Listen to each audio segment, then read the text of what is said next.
Welcome to Attleboro Update.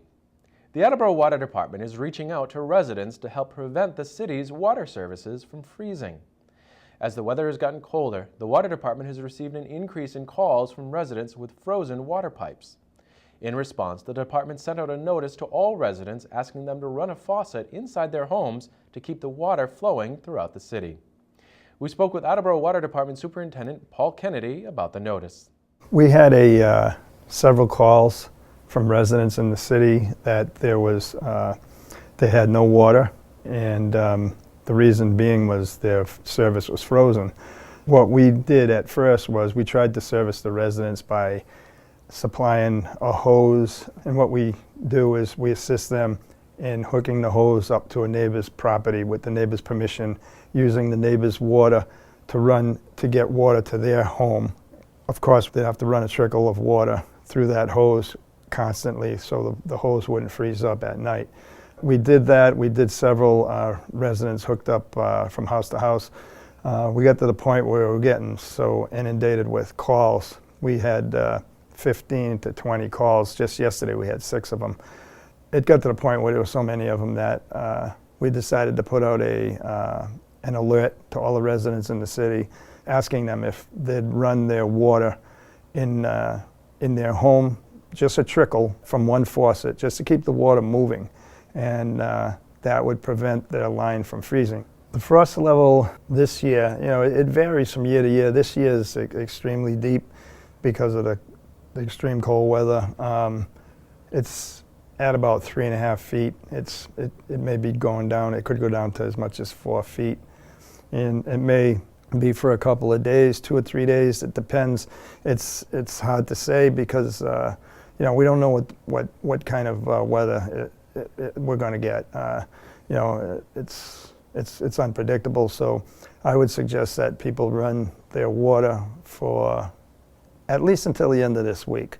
And once we get to that point at the end of the week, they got to kind of look at it to see what the temperatures are. Watch the weather forecast, see what the temperatures are. If it's getting warmer, they could turn the water off. If they see that it's going to dip down to 0 again, turn it back on.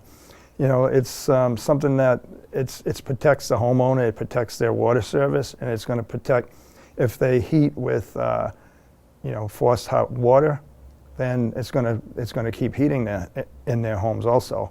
So it's something that we decided to do, and we thought it would benefit the residents. It's the water line outside of the home.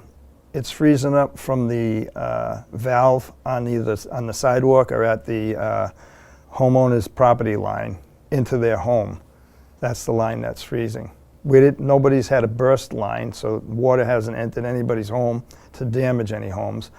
It's just the line underground is freezing. Some lines are deeper than others. Some are under driveways, and under a driveway you'd be more susceptible to the frost layer because in your front yard, if you're buried under the front lawn and then you get 3 feet of snow on top of that, that's acting as an insulator, so it's keeping the frost level down in that side of the ground, under the ground, where opposed to in a driveway, everybody keeps their driveway shoveled, so they're down to the to the bare pavement, and the frost layer can go down deeper there.